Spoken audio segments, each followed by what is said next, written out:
Good morning, good afternoon, and welcome. We're going to let you guys get loaded in for the Zoom call, and we'll start in just a few minutes. We're so glad you're here today.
Hello and welcome to another edition of the ISPA Reopening Town Hall Series. Thank you so much for joining us. We love having you here with us each week. Today, our conversation will focus on lessons learned in the last 5 months. And I think we could all write a book about what we've learned over the past 5 months in the current situation that we're in. We have another excellent crew of panelists who will share their reopening insights and experiences with us today. And as we've mentioned during previous town halls, we've sought out panelists involved with spas that are open and accepting guests in real time. And they're going to share their boots on the ground, real world experiences with us as we reopen our spas and beyond that. But before we begin, I want to say a great thank you and show a lot of gratitude to Feedamere, to the Feedamere Group brands, and to Therabody for their generous support of today's town hall. We could not do it without our generous resource partners. So thank you, Feedamere, and thank you, Therabody. I know we're all anxious to jump in. I know William and Catherine and Carrie and Eric are excited to start, but I'm going to take care of a few housekeeping items first. Please make sure that you mute your computer so that you can hear the wonderful advice from our panelists. Also, we love your questions, so please make sure that you use the chat function to send us questions. On Facebook Live, our moderator will filter your questions in for us to answer also. We do record this conversation, so if you have to go back later and review something, or if someone couldn't be here today, it'll be on our iSpa YouTube channel and also on Facebook Live if you're on Facebook. And just to remind you that we do bring in people from different businesses, different locations, so they can bring us different insights and observations of what's happening on the ground in their locations. And you can take and pull from what makes sense for your business and for your laws where you are. So without further ado, we're gonna jump into our conversation for today. So I'm gonna come to you first, William. So when you answer the question, please let us know where you are, how long you've been opened, and all that good information. So we've heard a lot about the importance of training as we reopen our spas, and that whole process of training to get our therapists and associates up to speed and running. What did you view what did you learn as part of the training process, and what would you advise others to pay attention to as they conduct their trainings? Thank you, Patrick, and good day, everyone. William Arango from ISPA International. While I do not represent a single property, at ISPA we partner and we manage about 650 properties, give or take, globally. So this has allowed me to get that perspective from across the world into what properties and our partners are doing. With training in particular, depending on the region, of course, speaking about the US, certain properties have been able to give enough time to reopen, while other properties have just mandated an opening within a couple of days. So one of the things that we have suggested originally was to treat the reopening as a new hotel opening. You need to create a countdown document, and you need to work through that document so the spa leadership and the hotel employees and the spa employees they're all ready to walk into a new operation because let's face it, it's been 3 to 4 months since some of the spas closed. The stress and anxiety from these employees coming back is quite difficult and quite challenging. So wearing a mask all the time, learning to how to social distance within the spa, learning how to deal with difficult situations with guests, all of this needs to be rehearsed. And I see properties that are doing very well at doing a countdown and allowing the spas to reopen 3-4 weeks ideally, but some properties, it's a matter of days. So my suggestion will be, especially if you remain closed after 3-4 months and even longer, open with plenty of time. And I know it's costly, and most director of finance and general managers and owners will push back on it, but within the spa industry is needed because if you don't do that, then you're opening the spa for many mistakes. Other things that we're doing prior to opening is depending on the region, because due to furloughs and how the employee laws work in certain countries, outside of the US, we do tend to have more online learning. So we have developed some modules where we can walk through the service providers into the new COVID guidelines. So they're comfortable and they're ready once they step into the spa because they need to feel safe. And in order for them to feel safe, they need to be comfortable and rehearse many things. So we do that online for them. And for the US, since some of them cannot attend classes or courses online because of their furlough, they cannot work. They can join voluntarily. And in some of the instances, we're also providing now CEU credits for them. So they can now renew their license and receive those credits while going through that training. I love the concept and the thought of the CEU credits while people are on furlough so that they can still maintain their licenses. I know because we've been in such a protracted shutdown, sometimes those licenses can expire. So it helps to remind the therapist to actually keep up on that, which I think is really important. I think it's also important that you pointed out, and it's almost too easy to say, but have a plan, have a true roadmap that you're following, and treat it as a critical path for an opening. And that's great advice, William. Thank you so much. Catherine, my friend, so what have you learned from the training, and what would you advise to our listeners today? Yes, good afternoon. My name is Catherine Deval. I'm the Executive Spa Director for Aquadina Resort and Residences on the beach in beautiful Florida, Miami. We are an ISPA branded spa, so William, we're a good company here. We are a 12-room spa, and we reopened on June 15th. I was very lucky, like William said, to be able to come back 5 weeks prior to our opening date. Gives me ample time to prepare and have the team come back way before the guests were coming back. And I think we were extremely prepared when we reopened our doors. And what I found the most valuable was to do a full day of simulation with our staff.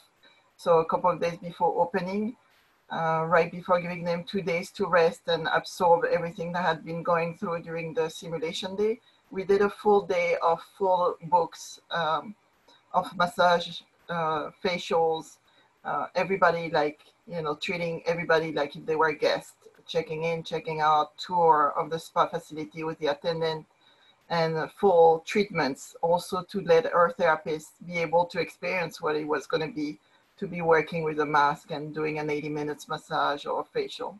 So I think that full day of simulation was very valuable for us. I think, and you're saying simulation, so or role playing with the team before they actually touch the guest. I think that's really important because our therapists are going to respond out of habit because they haven't had to work in a mask or work in modified treatment environments. So I think giving them the opportunity and the time to absorb that into their physical being is very smart. I think it was a very smart move. I'm surprised you had 5 weeks. I think it was supposed to be 3 weeks, and we pushed back the opening from June 1st to June 15th. So I ended up getting 2 more weeks, which I really appreciated. I think we were extremely ready. We had everything in place. I feel, that it was necessary. It's like an opening, basically. That's great. I mean, you're echoing William's sentiment that it is like an opening, a reopening. Thank you for that, Catherine. Carrie, I think you and I are holding it down for the West Coast today. We have 3 posters with William, Catherine, and Eric. Please introduce yourself to our listeners and tell us what lessons you've learned from the training process. Great. Okay. My name's Carrie Kennedy. I'm the Director of Well and Being here at the Fairmont Scottsdale Princess. So we're located in Scottsdale, Arizona. 30-room spa, and we are managed by Trilogy Spa Holdings with the brand of Well and Being. So I had tremendous support, I have to say. I think what was most important, I think for us was, as we notice sometimes with the professionals, or I have noticed throughout my career, is they're concerned that we're not thinking of what they're thinking. So they're seeing things on their websites that are saying, do this, don't do this. And so we sent a PowerPoint ahead of time so that they could understand when they showed up for the day of training, which was super important, that they physically came to see the space. We did a friends and family so they could invite people in, and we basically did it for gratuity only between friends and family. They could kind of get used to the space, but they knew ahead of time when they came in, they were not so anxious to think that we weren't thinking of what was going, what they were worried about. So they came in a little, I have to say, a little calmer. So that helped a lot. We've been open since May 8th. We had the opportunity to open in phases. So the salon was our first opening, and we spaced everything out by a week. And that was so helpful to just focus on the salon and to be able to work just with that small team. We had a huge demand for it, so that was kind of what was happening. And then we progressed from there. The next week was the gym. The next week was facials. We did actually facials and gyms in the same week. So that was really, really helpful. We also have a membership base. So when we reopened, we had already had some connection with sharing kind of what we were going through, because we were doing video classes and workshops. So we brought in some of our estheticians to do skincare at home. And so we never really stopped 100% here, which was a blessing to stay connected. So, but I think that was really, it was important that they definitely knew that we were doing our homework ahead of time, thinking of their best interest and staying connected with their professional organization's recommendations. That's great. That's really fantastic. And I think the whole idea of that level of communication is so critical in the time that we're in. Something else that you said that I think is worth noting is a progressive opening plan, so that you didn't open everything at once. You gave yourself time to learn with each successive discipline that you brought in. It also allows for the people who've been trained previously to be ambassadors and to sort of set the tone to help the training move faster as you move along the training process. So I think that was very smart, Carrie. I know Brennan was involved a lot with that process, so that's great. Thank you for that. Mr. Stevenson. Hello there. I know you have a world of knowledge from the many, many spas that you oversee. So please tell us what you learned in your training process and introduce yourself to those who don't know you. Yeah, thanks, Patrick, and hello everyone out there in ISPA land. It's good to be here, and I'm Eric Stevenson. I'm the Chief Wellness Officer for Abatement Massage. We're the 3rd largest provider of therapeutic massage in the United States, and we have about 250 locations. 248 of those are franchised, so they're all independently owned and operated. And then we've got a couple of corporate-owned stores as well. So we began opening most of the locations at the beginning of May, and of course that's been rolling based on individual states' guidelines. But as of today, I think we have about 240 of our 250 locations that are currently open. So that's a lot of learning. And everything that, Carrie and Catherine and William have shared so far, I would echo. One of the things about training that I say all the time, because I'm also an educator, is repetition is the mother of learning. So the idea of repeating things over and over and over again, we guess it takes probably about 6 or 7 exposures before someone truly gets it. And the thing that I noticed was staying really connected to your people during the downtime was so, so important. If I were to point to one thing that successful owners did during the downtime was they stayed connected. And in that connection, they facilitated that trust and that communication that just sort of seamlessly moved right into the training pieces. I think about all the great keynote speakers we've had at ISPA over the years, and I remember Brene Brown saying, you know, you're most powerful as a leader when you're showing your vulnerability. And I would really recommend that a continual process of being a leader and training people is just acknowledging our vulnerability during this whole thing. We are in uncharted territory. We have a lot of fear, and people are going to respond to that in different ways. But we can control what we can control. And if we focus on the things that we truly are in our control, that's where we win. So the training really has to be focused on that repetition and concentrating on sweating the small stuff. We've heard for years that, you know, don't sweat the small stuff. No, you have to sweat the small stuff, because your team is only as strong as your weakest link. And so everybody has to understand that the training process is all about safety of the clients and all the team members, and we're only as strong as our weakest link. But I think that repetition piece is of utmost importance. Something you said, Eric, that I think is really critical, and in the way William, Catherine, and Carrie said it in their own way, is that the training doesn't start the day they set foot in the spa to reopen. The training starts when you're communicating with them at home. But that should be viewed as part of the training process as you're laying the groundwork for people to come back and actually start the repetition and the role playing and the simulations within the operation. I think that's really smart. And there's something else that you brought up that's going to really help us segue beautifully. Our next question, I'm going to come to you, Catherine, for the first answer on this, is, you know, the communication when people are not working is really key. And I think one thing that's on all of our minds, particularly with what's happening in California right now with the second shutdown, it's something we don't want to have to contemplate, but we do have to contemplate. What would you do differently in a second shutdown situation for your team? How would you handle that differently this time around, Catherine? I know Florida, the same cases rise as well, so this may not be too theoretical as we move forward for you. Yes, we're hoping to escape it, but we have to be prepared. I think the second shutdown, if it happens, we will be prepared. The first one was very fast. It happened extremely fast with no warning, and we were all scrambling, trying to see what we needed to do. And it was, you know, at the end, only myself and my supervisor left to shut down the spa. I think, you know, as we came back with a smaller team anyway, I would like, if we had to shut down again, to do the closing together.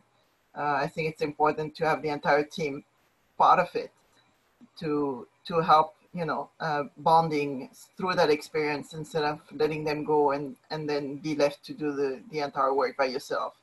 I think that would be my biggest difference with the first shutdown. And we are prepared because, you know, with the first shutdown, we made list and we know exactly what to do. It's a little bit like, you know, we used to have a hurricane plan. Now we have a shutdown plan for COVID. So we are more prepared for the second one if it happens, but we're crossing our fingers it won't. Thank you for that. The idea of bonding the team through a closure, I think I agree in what you're saying is putting a positive spin on something that may not be a positive experience, and having the team participate is a really positive way to help bond them to that experience and to the spa itself. That's fantastic. William, I know the situation for you would be quite different given the number of properties that you're responsible for, but if you, in a shutdown situation again, what would you do differently on that second shutdown situation? Well, we're going through a shutdown right now in Kazakhstan and Hong Kong. So unfortunately, we are experiencing that at the moment. One of the things, as Catherine mentioned, one of the things is being prepared for it. Because simple things as having everyone's emails, everyone's phone numbers, nobody, I mean, unless you are in Florida or on the East Coast and you're prepared to close because of a hurricane, usually spas or hotels are not prepared for a closure. I mean, hotels are open 24/7. So having all of those materials ready in hand when you go home due to a sudden shutdown is critical, because the communication with the team must go on. That face-to-face Zoom meetings or Teams meetings is crucial for the morale of them and for them to understand how long this shutdown will be and how it's going to impact them. One of the things that we will be doing differently, and we're recommending our partners in those territories that are closed down now, is we're working through projects of digitalization, digitalize the retail aspect, because we see from COVID, retail will probably not come back the same way retail used to be in the spa. So we're moving to digital, all of the aspects of that operation. And social media to communicate with the guest.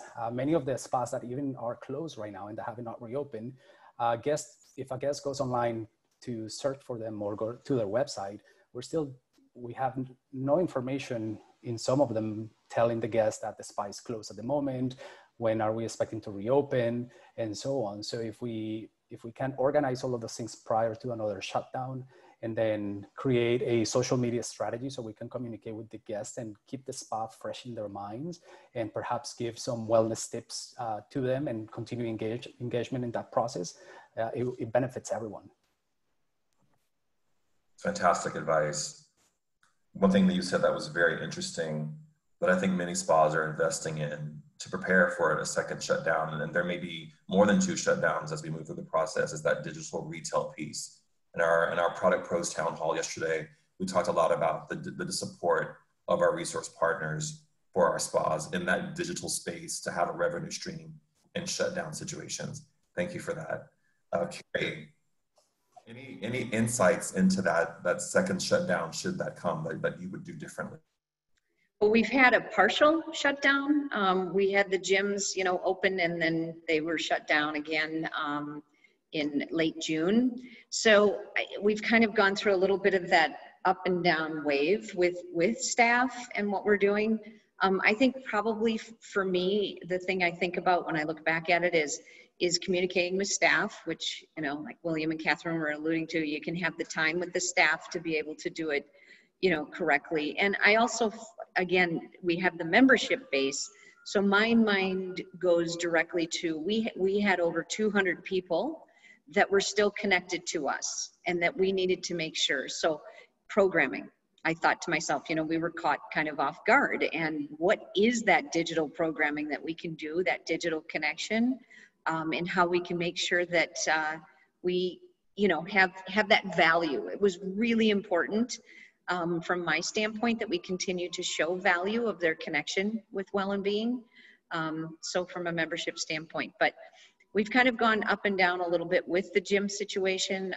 We wish it was not 110 outside, because we do have some opportunities to go and work with individuals outside that would be okay under the mandate. It is the physical gym space. So we're creating what opportunities we can during cool mornings. So.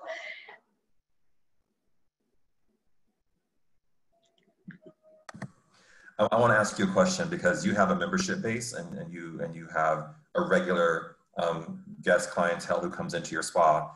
And Daniel Pullen from Accord just sent a message through.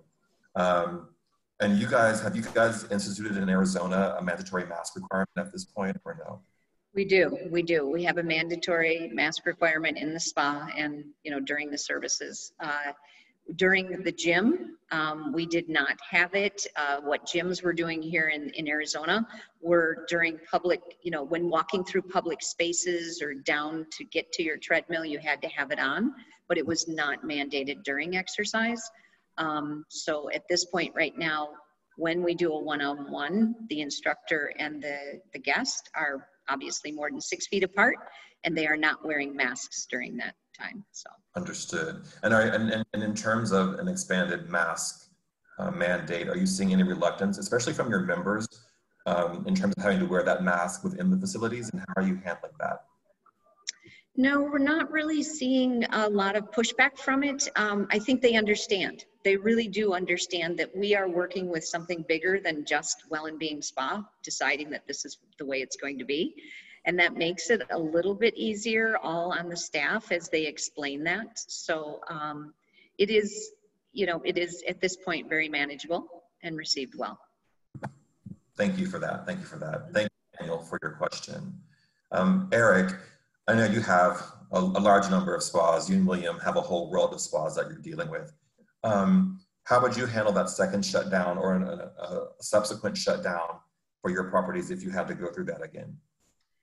Yes, obviously there were a lot of learnings the first time around, and one of the things that we found out that over communicating was the best policy. So we held webinars twice a week, and really we looked at it two different ways. So we had to ensure the financial health of the business, right? So you have to look at what are you able to do in terms of possible rent abatement, utilities, what can you do in terms of vendors, and look at the financial health of your business. On the other hand was also the health of your employees. Now, as we saw through the process of the first shutdown, you know, unemployment was really easy in some states, and being on a lot of social formats for massage therapists, I saw in some states it was very easy for therapists to go from employee status into getting that unemployment and getting that extra money quickly. In other states, it was not easy at all. So I think having those resources shored up for your individual state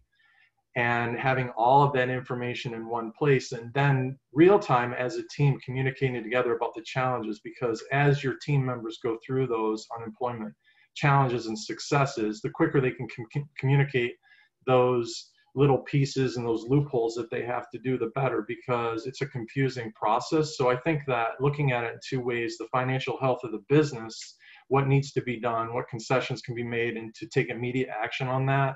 But also remember that immediate action needs to be taken for your team members because they need to protect their livelihood and actually pay all their bills as well. So it was sort of that tandem piece, but over communicating was definitely the best policy once again.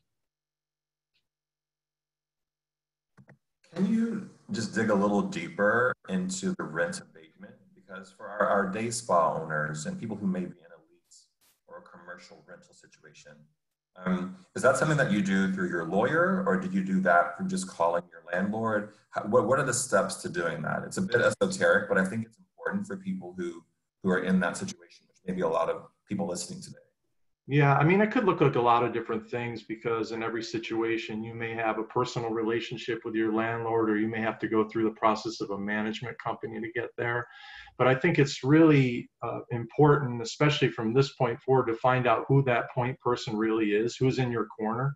So that includes not just your landlord or the person responsible for your lease, the person you can communicate directly around that and have conversations in real time about your business, but also includes your banker, and includes this long list of people that now we're realizing why these relationships were so important in the first place. So I can't say that there's one single point person, but you know, we have a whole franchise development sector within Elements Massage that helps all of our franchisees with that sort of information and that sort of best practices to make sure that they're talking to the right person in their given situation. That's great. Thank you for that clarification. I know that's important for people, so thank you for that clarification, Eric. Carrie, I want to come to you on this next question. Right now, we're all sort of in modification mode and taking away amenities and steam and sauna. I would love to hear from you on what you've done during reopening to retain some of those traditional spa touches for guests in this time of touchless greetings, social distancing, reduced amenities. So how are you keeping some of that traditional spa experience alive for your guests? It's a challenge every day. And I'd say that we are working on it every day because we're noticing a different client coming in than who was here in the first wave. But we're really trying to make sure that we're still doing high touch communication, I guess would be the best way. We're letting them know, for example, we just opened the steam and sauna this morning. So we're doing a lot of communication with our confirmation calls. So we're making sure that they know exactly what they're coming into. If the pool is going to be closed, if the gym is closed. So a big part of it is making sure that they're not walking in and learning something that they were not aware of. So on booking and confirmation calls, we're being very specific. We're also listening to what they're asking for. So if they're sharing something like, oh, it's my mother's birthday and we really would love to do, you know, like all of us together, and say there's 10 of them, which, you know, we were mandated not to do groups more than 10.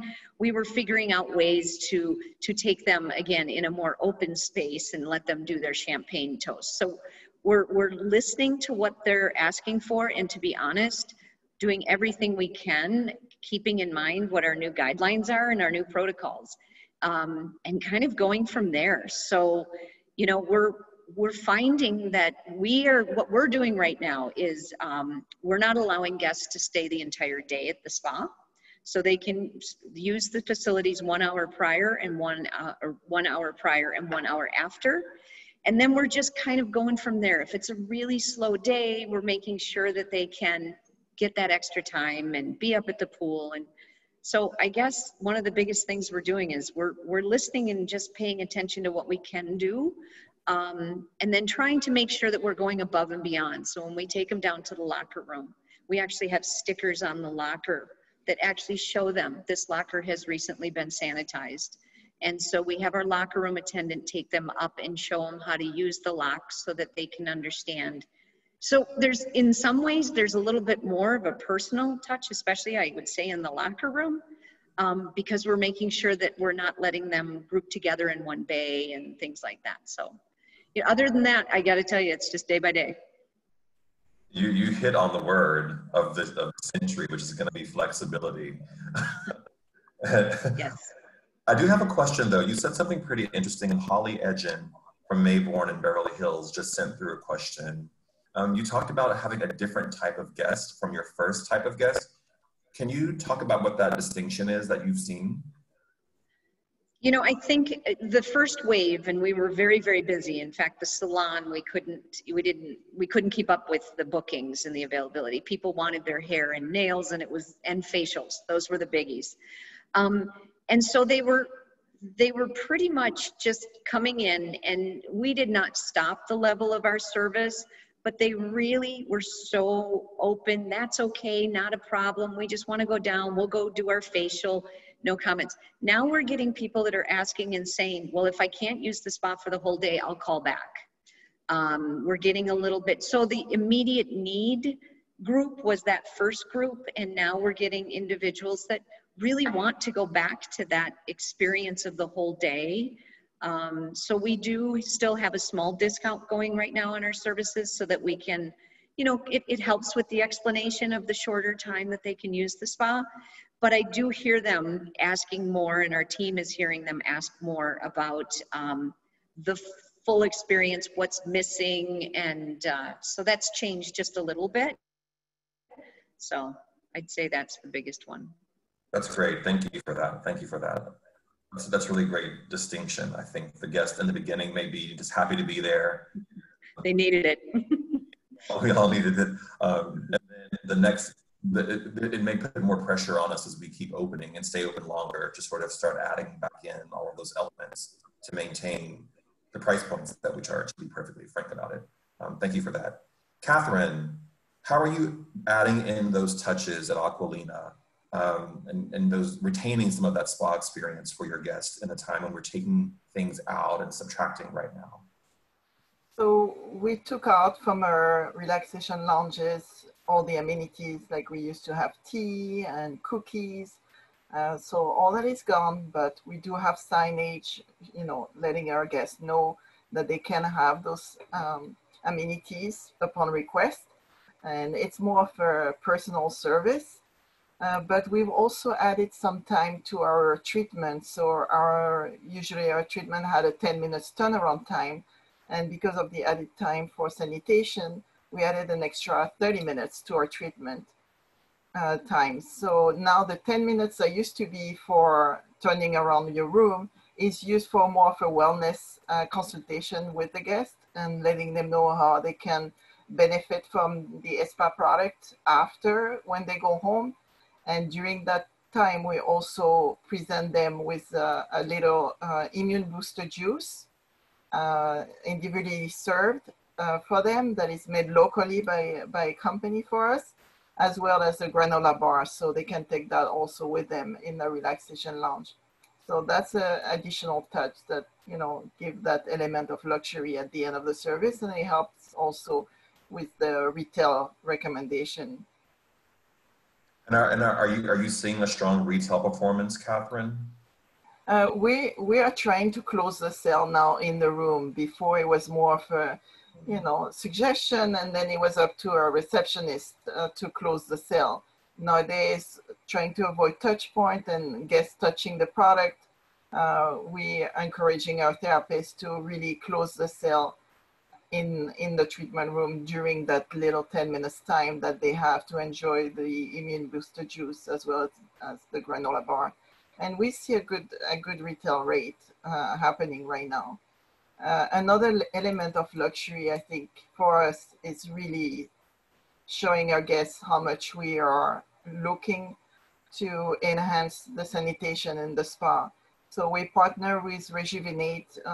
It was a discussion at the beginning because the rest of the hotel, is using Ecolab, but I was very strongly inclined to use Rejuvenate because of all the marketing tools that they offered spas, which I think were great for us. So we built an entire signage with Rejuvenate. We have a little Rejuvenate sign that we made like this for showers. So every shower had this. And then we made also those Rejuvenate little door hanger. So our therapists, whenever they clean their room, have this hanging from the room. So any guest that would be passing by going to their treatment, see all the treatment room in sanitation in progress. And I think it's very important. And then we also created a little sticker that goes on the lock of our lockers, and we inform the guests that that lock has been sanitized as well as the locker, and then we remove the sticker before we open the locker for them. So all those little touches, I think, have made a big impact on the experience of the guests, feeling safe that they are in a safe environment. I loved how you just equated luxury to safety. And I think that is brilliant. That's brilliant. That's how we have to think about our industry moving forward, is that, yes, those elements of luxury are so important, particularly when the Forbes rater is in your spa, but wellness and safety and sanitation can be luxury as well. Also, I will also say that we have those types of signifiers on our ISPA website for the experienceispa.com ISPA toolkit. So you can have those door hangers and things like that. Mm-hmm. If you're listening and want to know how you can get those, you can go there to get them. Thank you so much, Catherine. That was fantastic. That was amazing. I want to come to you, Carrie, for 1 second, because your comments have set off a lot of questions. In this is good. No, it's great. It's great. How are you managing time if you're not allowing a guest to stay for a full day in your facility? And that comes from Cheryl McCormick. Hi, Cheryl. How are you? How are you managing that time so that you know how long a guest has actually been in your facility? So during the week, we kind of know how many people we would have in each area. And I use this rule is 50% of the people are going to really hear what we're saying and abide by it, so we can manage the rest. Do you know what I mean? On the weekends, though, we do a colored wristband. Now, we don't walk around and, police it and say to people, you're wearing white and you're supposed to be gone by, 3, or you're wearing red. And you know what I mean? We don't really watch it that closely, but they get an awareness. And then it's a mutual respect is how I look at it, as they know why we're asking it. We also respect that they will pay attention to it. So we really haven't had an issue with it. And again, the discount when we first opened was 25%, then we went to 15. And until we really open up the spa, I see us having something like that to help with that explanation and soften that adjustment that they're used to being around all day. But to date, except on very busy weekends, we've been able to manage it. And even with the wristbands, again, it's just an awareness, a request by us, and it's been managed well. With your discount, because it's come through on the stream as well, how is that discount impacting your profitability? Well, everything has affected the profitability. But I think what's important is for us, and I talked to, when we first opened, we had no idea what the price, response was going to be. We probably didn't need to discount that much in the beginning, but we had no idea until we really opened it up. And we were so early, being one of the first ones to open, that we kind of set the stage for what the expectation was. But for right now, as we continue with limitations as they view it to their full experience, the 15% is not a huge impact because it's allowing us to not have that guest hang up the phone and say, I'll call back when I can do everything. So it has helped, but obviously does hit the bottom line. But and those are the decisions that the directors have to make in their operations, and the day spa owners have to make in their operations to sort of balance out what is going to have to give in order to have people come back. So I think I applaud your decision making. It seems like it's a very sound plan that you have in place, and it's the reality of the time that we're living in. I want to shift gears a little bit. I don't know about you guys listening, but talking about this makes me feel a little stressful. I'm not gonna lie. It's a lot to take in, a lot to think about. Eric, I would love to hear from you because we have a lot of people on the phone or Facebook or on Zoom who are probably feeling anxious and stressful about reopening.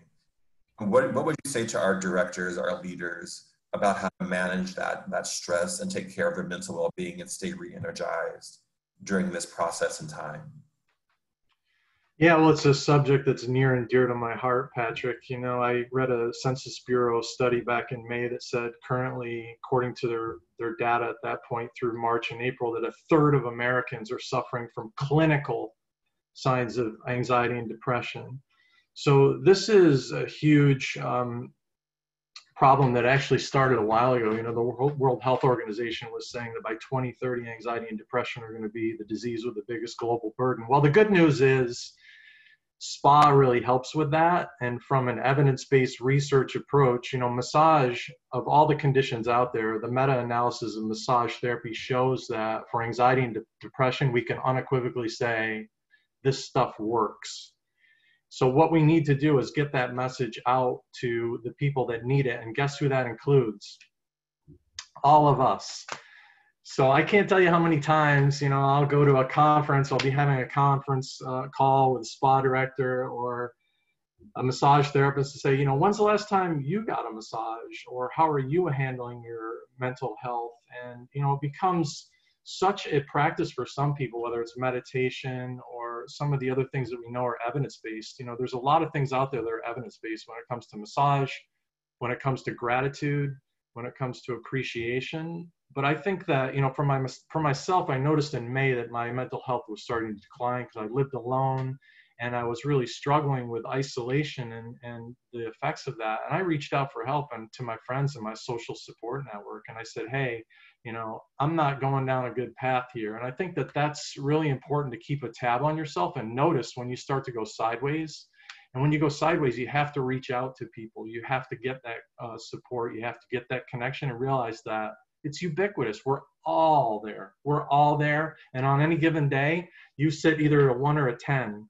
And you can find someone that can help you. So that would be the biggest message that I would put out there, is that we have a big non-pharmacological approach to anxiety and depression that has been shown to actually work according to research.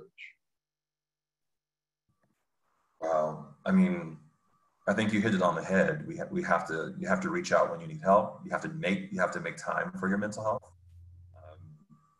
I think as directors, we often spend a lot of time taking care of other people, you know, from therapists to guests to ownership groups to landlords. And, you know, I think it's important that we make the time for our own mental health. Catherine, I would love to come to you on the same question about your thoughts about how we keep our energized and engaged and mentally fit during this time. Yeah, so I totally agree with Eric. It's the right time for spa directors to enjoy and get more treatments that we don't get on a regular basis when the spa is full and we're trying to get more numbers going in the right direction. So for me, it's been also, doing more treatment with my staff and experiencing them, and also being more creative because of this situation. There's a lot of things that have changed, and we used to have more, you know, marketing help in the past, and nowadays we need to be more creative. And I think for me, creating content for social media has been very helpful mentally to help me motivated and stay motivated and engage my team to do something different that we never did before, such as creating content for our social media. So it's been a good exercise, and it's kept us engaged and motivated, which is hard in those times when the numbers are low and you don't know what tomorrow holds, if we're going to shut down or not shut down. So it's important to, I think, look at each day, one day at a time. And for me, it's a wave that we are all riding right now. And I think it's going to be a long wave. So people say, when is this all over? Say, take your time. It's going to be a while. So we have to live with it and learn to live with it and stay the course. Thank you for that. Thank you for that. And I love the advice that you've given us all about riding the wave and being patient as we ride the wave. It's a great metaphor and a great message.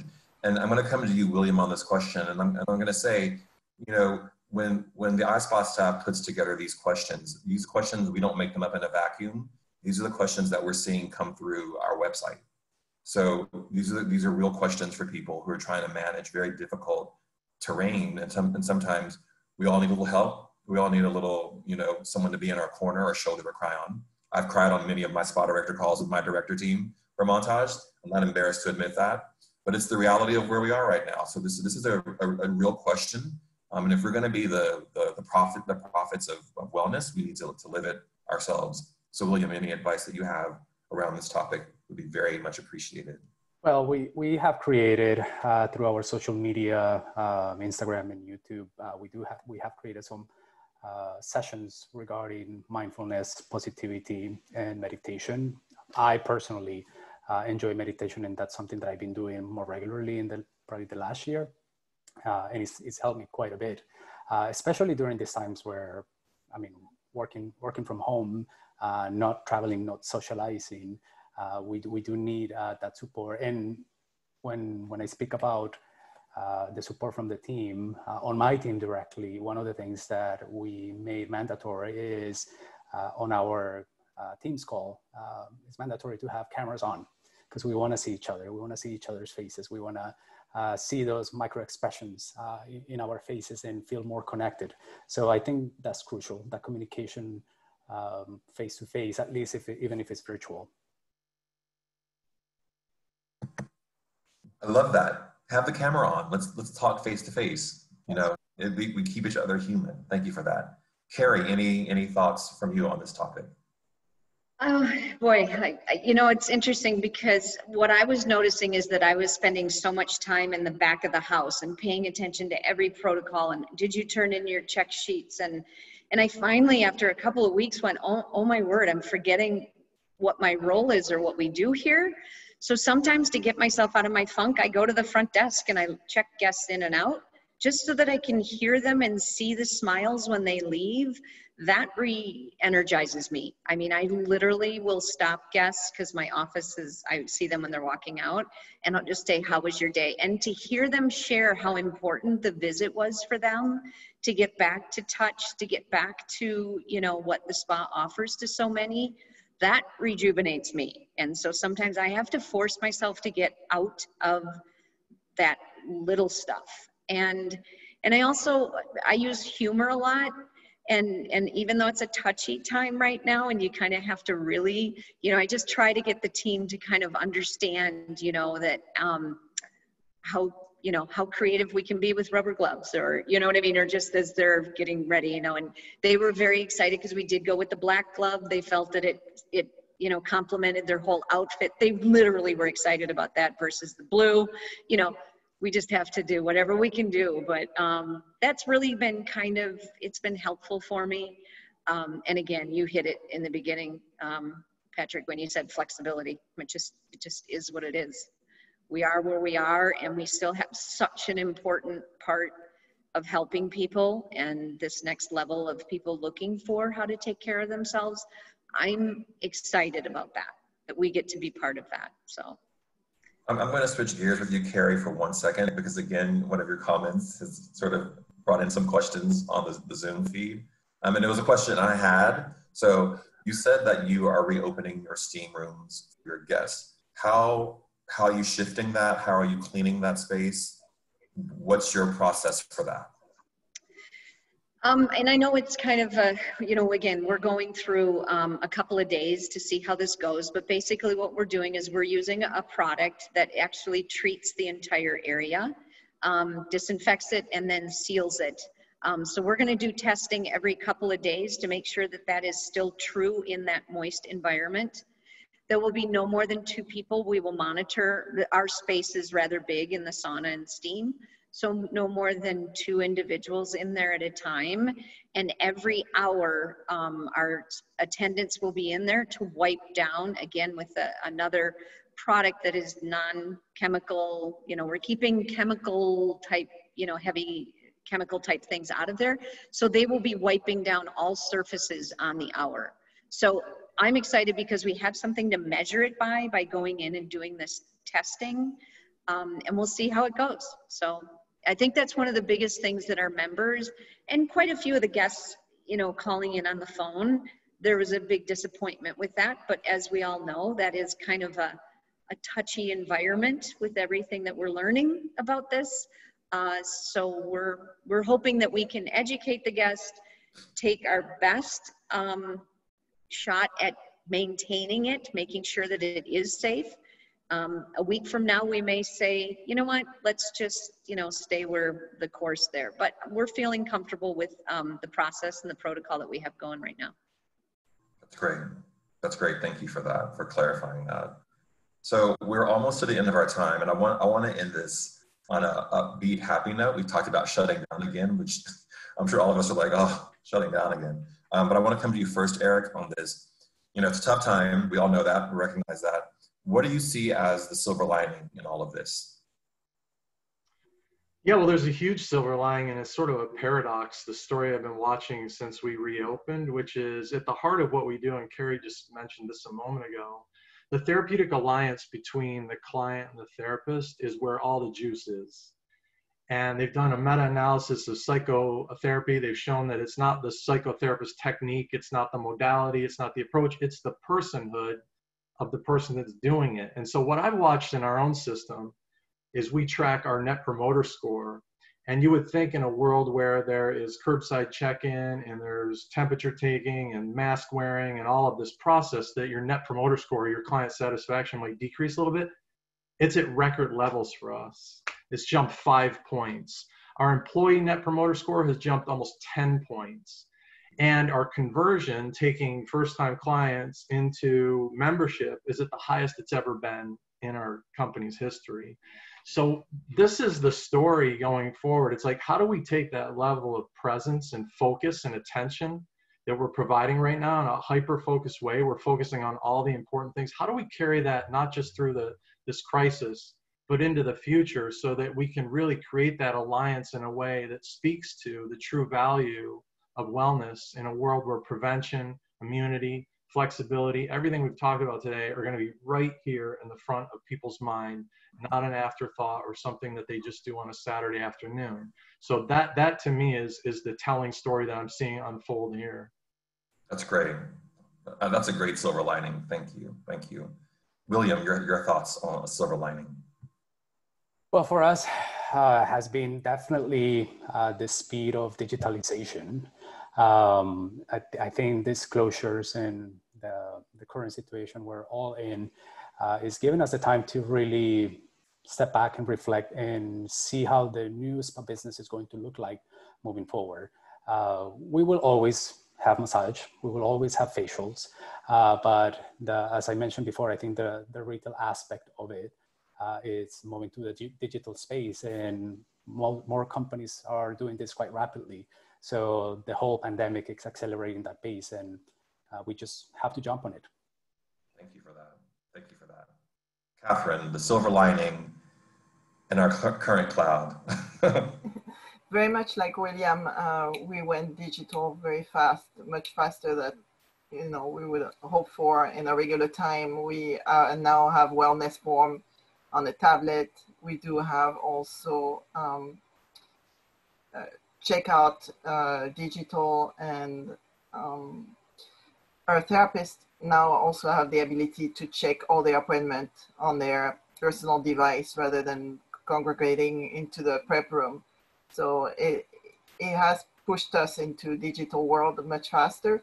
And also a lot of things I think about sanitation and the way we operate, you know, we're pushed on us, but I think they are here to stay, and they will be here for many more years. And I think it's a good thing. So I'm looking at that as, you know, a good thing. Agreed with you on that. Agreed. I think the guidelines that we've put into place that are in that ISPA toolkit that we're all using, they're here. They're here to stay. They're not going anywhere anytime soon. So we make our peace with that. Carrie, I'll give you the final thought on our silver lining.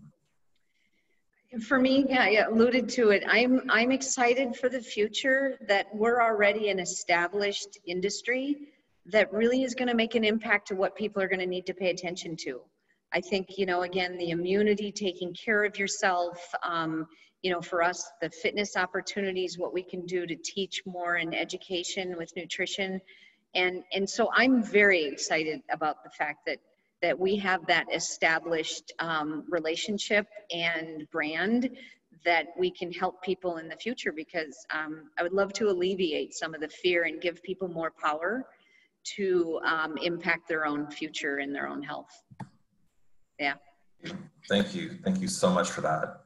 I feel very hopeful about our future. I see and that to me is a silver lining, the phone volume we see and the interest that's not really waning, but staying pretty consistent is a very positive sign for us. The hour has gone by so quickly, and we're already near the end of our time today. I want to thank Carrie and Catherine and William and Eric for their great wisdom and advice today. And thank you all who are watching on Zoom or Facebook Live. Thank you for being with us today. I also want to thank again the Feedermere Group brands and Therabody for their support of our town hall today. And if you take a look at your screens, we're going to pop up who our product giveaway winners are today. And if you want, a member of the ISPA staff will be in touch with you for more details. So congratulations to our winners. Just a couple of reminders about what's coming up for the ISPA town halls and our chats with product pros.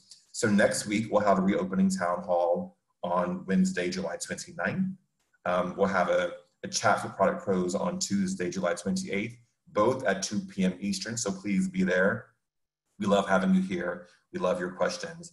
And you can register both for the town hall and the chat with product pros at experienceispa.com, and check out archived events on our ISPA YouTube page and on our Facebook page as well. So on behalf of ISPA, myself, our panelists, and all of you, thank you so much and have a wonderful, wonderful day.